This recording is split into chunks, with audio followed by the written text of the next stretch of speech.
Welcome back to a brand new video of the Target Individual Program, Government Experience. So like I said, right, when I talk about the stuff that they used to do, like change the signs when I was like I was driving like this bus, like I've never seen that on the bus before. The bus had an A1 on it. Usually I remember when I used to take the bus, the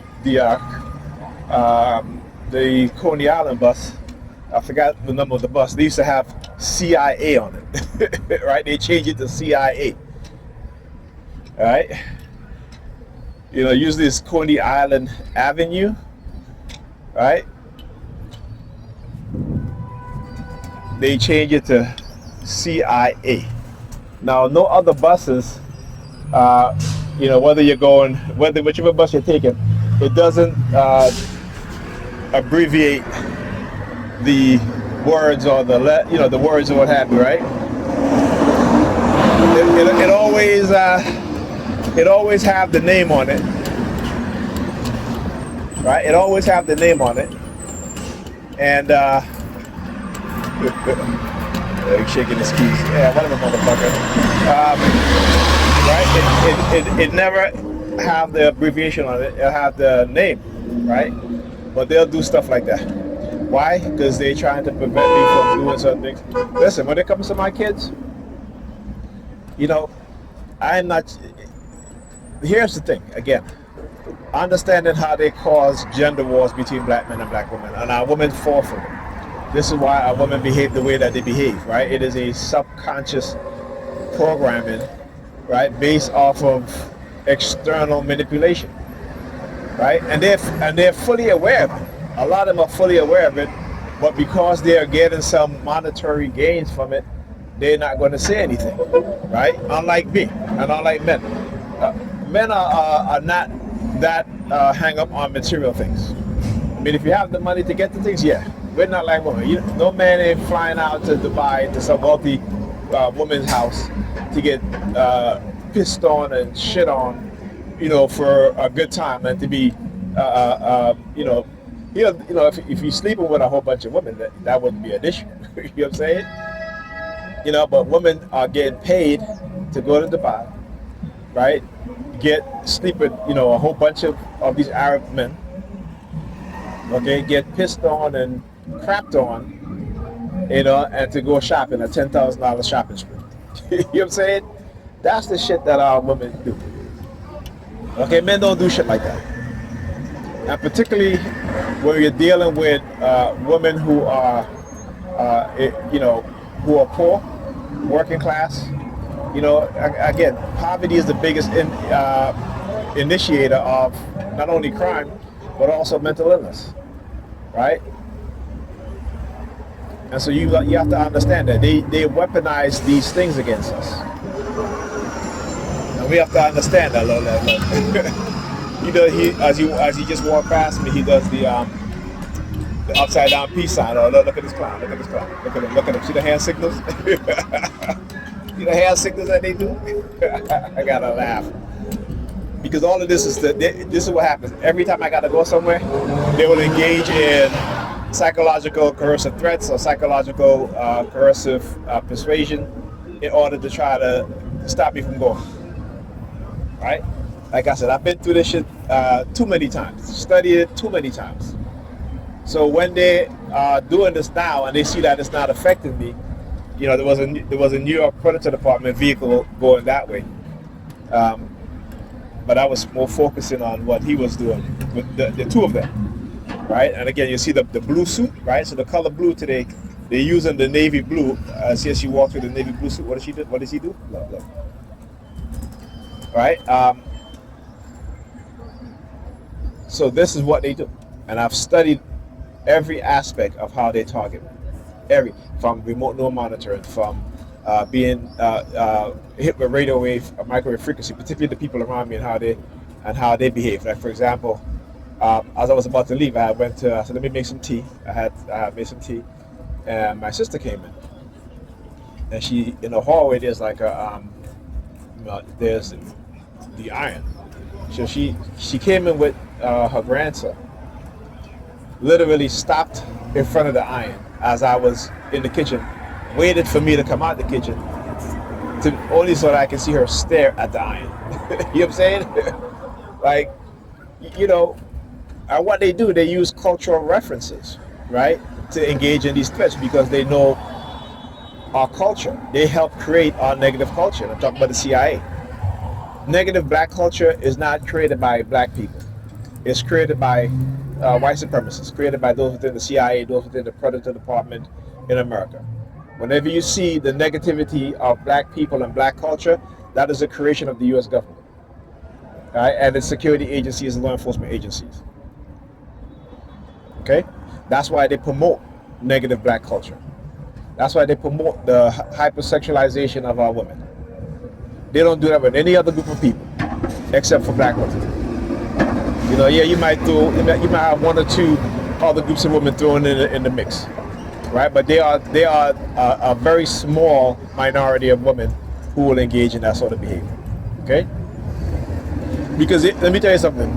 You know, the vast majority of like the actress in the porn industry and actors are white women and white men. Okay, but they're getting paid. They're getting paid, right? And even the black porn actress, they're not getting paid as the white porn actress. Okay, so there's definitely that discrepancy in there, but they're getting paid. They're not like some of these, you know, some of our women who just to do shit. You know, a lot of them have OnlyFans. They're not making a whole bunch of money. You know what I'm saying? Right? Because a lot of them are overweight, and the men who go on OnlyFans to look at women, they're not going on there to look at paying to look at overweight chicks unless they got a fetish, and that's being totally honest, right? that's being totally honest, right? So when you look at the women on OnlyFans who are making money, you know, there are very few black women that are on there making money, and those that are making money, you look at them, they're fit, they might have fake boobs or what have you. Like I said, unless, you know, it's like a fetish type thing, you know, yeah, they might get some white men. The white men love all kind of fetishes. Like they have foot fetish, they have, you know, BBW fetishes, you know. So that's something that, you know, like I said, we got to understand. But we don't. We don't. Right? And those of us that do, you know, they're going to attack. They're going to try to keep us from influencing other people into understanding what's going on. That's what it is. It's about curtailing our influence. You know, in terms of speaking positivity and speaking life into the minds of our people. Right? They don't want that. That's why I said whenever a black person do something good, they will attack you. You know, look at Teddy Bridgewater. You know, the NFL football player who, you know, he was out of the league. You know, no one renewed his contract, what have you, and you know, he started coaching high school football, right? And looking out for his players because he came from, you know, the community in which these players live and understand their struggle, and he tried to help them. And they you know, they was like, you can't do that. Well, why not? Why can't he? Why can't he pay for Uber rides for some of his players who live in areas that might be dangerous for them to go home late at night? You know, because their parents don't have cars, right? Anytime a black person does something good, they'll attack you. And we gotta start seeing these things. We gotta open up our eyes and understand what's going on. You know what I'm saying? We got to. This is, again, when you look at wealthy black people or people who grew up in poor neighborhood, working class neighborhood, and they become wealthy, have a high status, you know, whether they be rappers, athletes, what have you, they don't never come back and do positive things for the community. They can't, because there's a whole nother programming that takes place. This is why, you know, conscious people, you know, like for example, Malcolm Jamal Warner. I don't believe that he drunk. I don't believe that he drunk because he was coming into a mindset of being so awakened that so before he can rise or influence, have mass influence over the minds of young black people, and you know, black people my age or have you, they gotta remove him. When I talk about how they're very strategic of removing us from the chessboard because we don't understand that they're playing chess and we're only playing checkers with each other. We're not even playing checkers with them. We're playing checkers with each other, but they're playing chess with us. They're removing those of us who they know or who they fear has the potential, right, to influence each other in a positive way. So black people being positive to one another, that's a no-no. They can't have that. And Neely Fuller will tell you this. Go look at his videos. All right? Neely Fuller will tell you that. Whenever black people gather to do something constructive, there's always a white backlash. But that's the history of America. When black towns, black coming out of slavery created black towns were successful, they destroyed those towns based off of lies. Okay?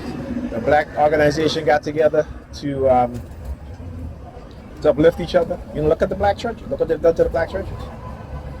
The black churches is no longer a staple in which black people can fight against injustice or gather together where they talk about important issues. Right? They don't talk about those things in church. Okay? The whole concept and the whole idea now is in church is that, we want you to follow Christ, and it doesn't matter if we have to engage in warfare against you, right? If we have to dumb you down, because like I said, America's starting to see that no matter what they've done to black people, that there are black people who are producing brilliant young black people. Okay? No matter how much the lead poisoning, the abuse, the unjust killing, we are still producing some of the most brilliant people. And they don't like that. The white evangelicals don't like educated people because the more you're educated is the more you move away from religion. Right? You look at, I was reading today about, who was it? It was a couple of colleges that were swatted, people calling and claiming that, there was a shooter on campus or stuff like that. These people are fanatics.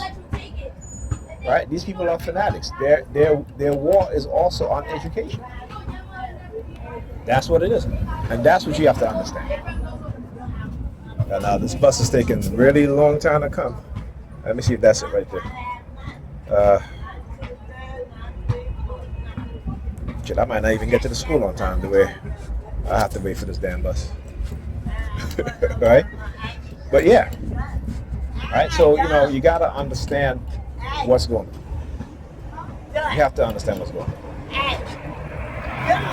These people do not want black and non-white people. I was about to say black and brown, but Hispanics are not brown people. Right? They either have Hispanic white and Hispanic blacks that are in different shades. Right? So look at that shit. Not in service. So they're basically don't mess up now. They're basically I guess I'm gonna miss this thing because that's the bus I'm supposed to get, but guess what? It's not in service. See that shit? That's all part of the tactic. Look. Same thing with the keys. Walking by. Right? This is what they do, man. This is what they do. When you stand up and you show them that you're not afraid, yeah, good, another bus coming. When you stand up and you show them you're not afraid, they're going to attack you even more. Like that brother in what was he, in Denver or something like that? It's one of those states where they literally, one of his employees that he let go, white dude, it's a black guy owned the business, but let go the white guy and his girlfriend for, forgot what it was, but anyhow. This dude went to competing businesses and said and lied, and they called the cops and arrested this dude. Then they got another dude, his girlfriend, to sleep with him and claimed that he raped her and all this shit. And this dude spent 3 years and all the charges were dropped. And because he led protests against police corruption, because he saw what was happening, right? They arrested him and charged him with being in the gang. I'm like, wow, man. But it goes to show you that, right? That when it comes to us being black people, You know, and all of the other employees in the store was white. And that's what I'm saying. You know, when black people own businesses, particularly certain areas, we don't hire each other. Right? We hire white people because we think that black people are not going to come into the store. I mean, we think that other people are not going to come into the store. And that's a damn shame. You know, but that's what it is. When you look at the black businesses that employ more than 100 people, you know, particularly in states like Texas, employ over 200 people, majority are white. They're not black.